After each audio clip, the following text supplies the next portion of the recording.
Kadang saya pernah berpikir gini, kalaupun mati hari ini ya udah nggak apa-apa mati hari ini. Cuman jangan, karena masih banyak yang butuh saya gitu di rumah juga. Saya pernah bilang begitu ke diri saya sendiri.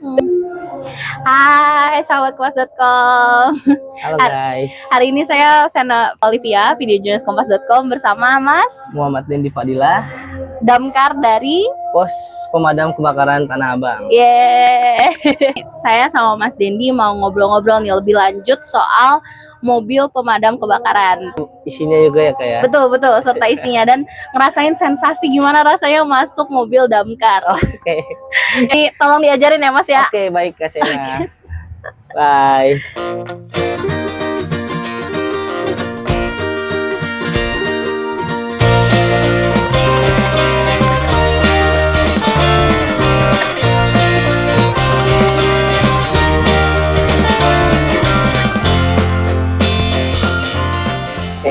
Jadi di pemadam itu ini unit yang 4000 liter, namanya medium pressure ya. Ini perlengkapannya ada selang, tambang, dan ini untuk penyaringan kalau di kali-kali. Terus air dari mobil damkar itu dari mana sih? Kalau air pertama itu kita pasti air bersih Kak. Oh. Kita ini isi air bersih setelah kebakaran terjadi itu paling kita sumber air dari kali. Sumber air dari kali. Nah, lepas setelah kebakaran itu nanti kita kuras lagi nih. Pokoknya balik lagi ke pos atau ke markas itu harus air bersih lagi. Yang ini 2,5 inch. Dia ada yang 1,5 inchnya. Buat ngegulung satu ini butuh berapa lama Mas? Kalau sudah terlatih sih seperti ya paling 5 menit, 2 menit gitu ya Berapa Kak. panjangnya? Ini ada yang 25 meter sampai 40 meter. 8 selang. Iya. Ini memang standarnya 8 selang. Enggak Kak. Di satu mobil itu dia harus punya banyak. Ini untuk yang 2,5 inchnya. Mungkin kalau kita ke sana nggak muat kayak ada tembok ya, ada tembok itu di sebelah sana itu untuk ukuran 1,5 inchnya. Ini kita cabangnya untuk nih kan ini dari 2,5 nih Kak. Izin ya. Ya. Ini dia dari 2,5 inch untuk menyambung ke 1,5 inch. Jadi idealnya kalau kebakaran pertama itu ya pakai 1,5 inch. Nah, itu paling pemancar-pemancar untuk sambungan-sambungan ininya aja sih. Ini namanya kopling Kak. Kopling. Nih, ini untuk ukuran 2,5 inch. Ini untuk 1,5 inchnya tuh. Karena kan beda kan. Jadi ini penyambung Ke selang ini namanya pemancar atau bahasa Inggrisnya nozzle Kak. Iya. Dia banyak tipe Kak. Ini namanya jet. Ini gun. Bedanya dia bisa memantulkan nih. Kalau pakai gun ini kita bisa dispray Kak. Dispray itu untuk menyebar. Iya. Kalau di jet ini kan hanya satu fokus titik. Iya, parah. Dari proses rekrutmen setelah dikasih tahu terima, belajar ini dulu kan pasti ya. Pasti. Berapa lama belajarnya Mas? Itu kita ada pradiklat itu namanya 1 bulan. 1 bulan, terus kita 1 bulan lagi. Misalnya kita baru-baru masuk nih, dikumpulin di satu titik untuk mengetahui ini alat-alat yang tersedia di mobil, nanti prosedur kebakaran seperti apa. Kalau sudah, misalnya kita untuk yang sekarang nih ada perekrutan kan, nah dia baru masuk jadi pemadam nih, itu dia belum boleh berangkat kalau ada kebakaran. Harus belajar dulu lah, Iya, hatam dulu ya. harus hatam dulu, harus tahu medan dan segala macam resikonya. Kalau kita udah mastiin dia udah, oh ada kebakaran kamu ikut, itu baru kita kasih ikut. Ada ujiannya nggak setelah diklat itu? Pasti sih ada sih, karena kalau biasa ya. Kalau pradiklat itu kan nanti di sudin-sudin masing-masing ya Kak. Paling kalau dia udah masuk ke pos-posan atau sektor masing-masing, belajarnya sama senior-seniornya, sama temen-temennya. Kamu harus apa, kamu harus ngelakuin apa. Nanti setelah beriring waktu dia berjalan, ada yang namanya pendidikan diklat nanti. Itu selama 1 bulan di Ciracas. Seperti Jakarta itu. Timur ya? Iya. Ini untuk keluar air. Ini kartu keluaran, ini keluar sini. Ini untuk yang bawah di sini. Jadi kita kalau mau kebakaran itu harus buka ini, dibuka semua. Ini kalau kita buka nih langsung keluar Kak. Ini kalau kita tarik aja udah keluar ini. Ini berarti penuh ya, kondisinya ada airnya. Penuh Kak. Ini kita lihat kapasitas penuhnya tuh di sini Kak. Oh. Dia ada, iya. Oh iya. Kalau ini mesinnya lah, nanti di sininya ketahuan nih airnya nih full. Nah ini alarm untuk air habis. Nanti dia bunyi ikut. Itu langsung baru nyedot dari kali gitu ya? Iya. Dari kali. Kalau kita nggak dari kali, kita sumber airnya bingung kak. Kayak contoh kita awal nih kebakaran datang set, datang dari unit tuh dari pos ini kan kita cuma 4.000 liter nih kalau ini nih. Sampai TKP kita habis mau cari kemana? Mungkin. Apalagi yang padat penduduk. Iya. Apa? Buka unit. Ini ntar buat isinya ntar. Kalau misalnya kita habis nih, terus wilayah tersebut sumber airnya jauh, kita harus nunggu kak, nunggu unit lain untuk suplai ke kita gitu perbantuan. Nih kita lihat isi-isi di dalamnya. Mau naik nggak? Mau. Naik nggak apa-apa. Nah, isinya di dalam.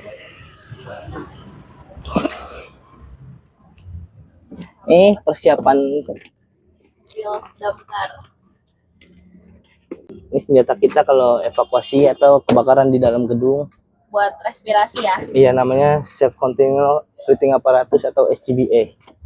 Ini udah lengkap sama semuanya sih. Maskernya, valve-nya. Nah, ini harus selalu sedia ya Mas ya? Harus selalu ada di mobil damkar. Nah, gimana tanggapannya ketika udah masuk mobil pemadam?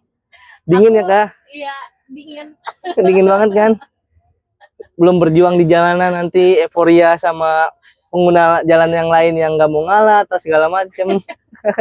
Pasti lebih ini dengan ini ternyata gede banget loh kalau dari dalam kerasa banget lebar.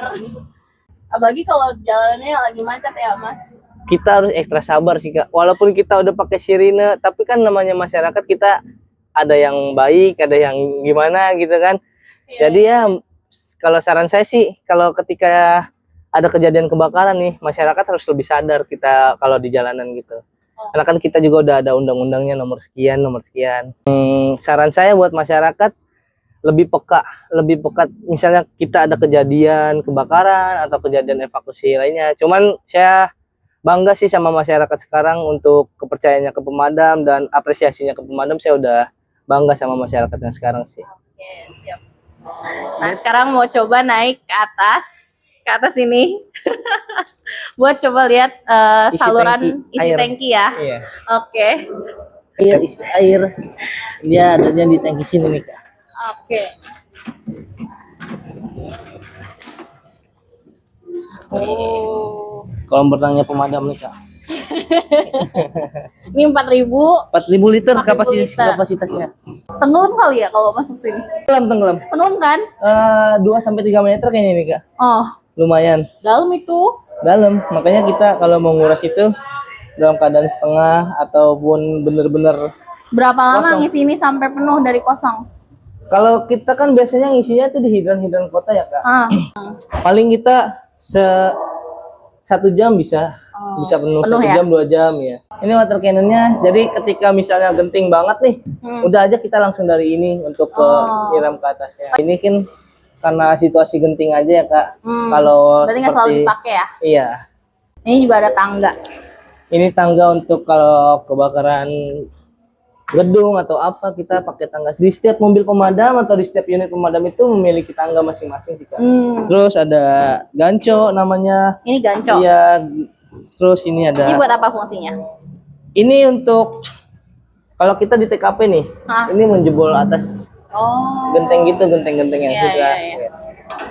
Kalau ini untuk mengurai sampah kalau misalnya sering terjadi kebakaran di pemukiman nih, pemukiman padat, kita harus urai karena api itu kan masih ada di bawah kak. Ya.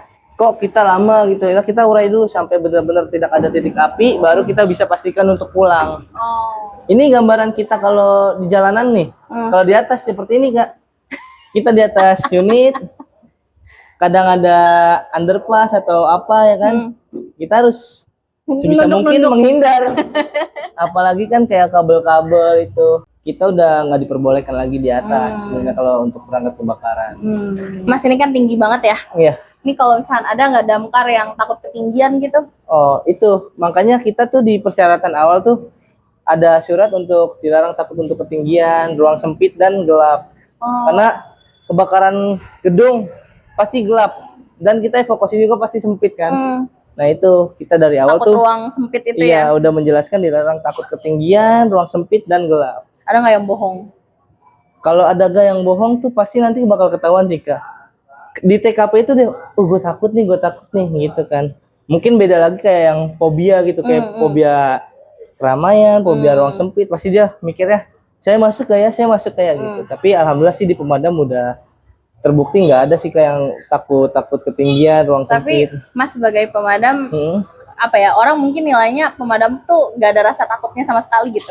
Tapi Mas pernah nggak ngerasa takut entah waktu lagi tugas, meskipun nggak diungkapkan ya di Iya. tempat gitu, tapi pernah nggak ngerasa takut? Rasa takut saya tuh ketika kebakaran besar sih Kak. Saya pernah berpikir waktu kejadian kebakaran di Kota Bambu itu benar-benar saya sendiri di dalam. Jadi ini saya nyemprot dari dalam dan ada yang nyemprot dari luar. Itu kadang saya pernah berpikir gini, kalaupun mati hari ini ya udah nggak apa-apa mati hari ini. Cuman jangan, karena masih banyak yang butuh saya gitu di rumah juga. Saya pernah bilang begitu ke diri saya sendiri. Tuhan atau ya Allah, kalau misalnya saya mau mati hari ini nggak apa-apa, ambil saya hari ini. Tapi kalau bisa jangan, kasih jalan keluar yang terbaik. Alhamdulillah sih Kak. Tiap tugas pasti ada rasa kepasrahan itu nggak sih Pasti. ya? Ketika api besar itu kan rata-rata kita harus masuk Kak ke dalam Kak. Nah kita harus menyesuaikan nih. Kita mau kemana, kita evakuasi kemana. Bahkan buat evakuasi diri sendiri aja kadang lupa gitu. Tapi motivasi Mas kerja apa? Selain menolong orang tentunya. Intinya sih saya kalau buat motivasi diri saya sendiri nih, saya pengennya berguna aja untuk semua orang sih. Itu doang sih, nggak lebih kayak saya pengen jadi ini, saya pengen jadi ini. Enggak sih, saya cuma pengen berguna di lingkungan saya, di lingkungan semua masyarakat, itu aja sih. Ada prinsip kerja yang selalu dipegang nggak dari diri sendiri? Dari diri sendiri tuh, kalau saya nih, jangan lupa kalau setiap berangkat kerja nih, kita pamit sama orang tua. Karena apapun yang terjadi, ya semua atas doa orang tua sih. Itu aja sih dari saya. Baru turun mobil damkar. Ternyata seru banget loh sahabat koas.com naik mobil damkar, meskipun agak serem dikit ya naiknya. Agak tinggi ya kayaknya. Buat saya 150 cm ini nggak bisa nih kayak jadi pemadam kebakaran. Tapi ada nggak pemadam kebakaran yang perempuan? Kalau di Jakarta sendiri tuh paling perempuannya hanya di staf sih Kak. Kalau di DKI Jakarta ya, kalau di pemadam-pemadam daerah itu ada yang pasukan bahkan perempuannya. Arti saya nggak bisa jadi pemadam kebakaran sahabat koas.com. Tapi kalau mau mencoba silakan guys. Kalau perempuan mau mencoba silakan. Bisa jadi staffnya ya? Bisa. Bisa jadi Bisa staffnya. guys.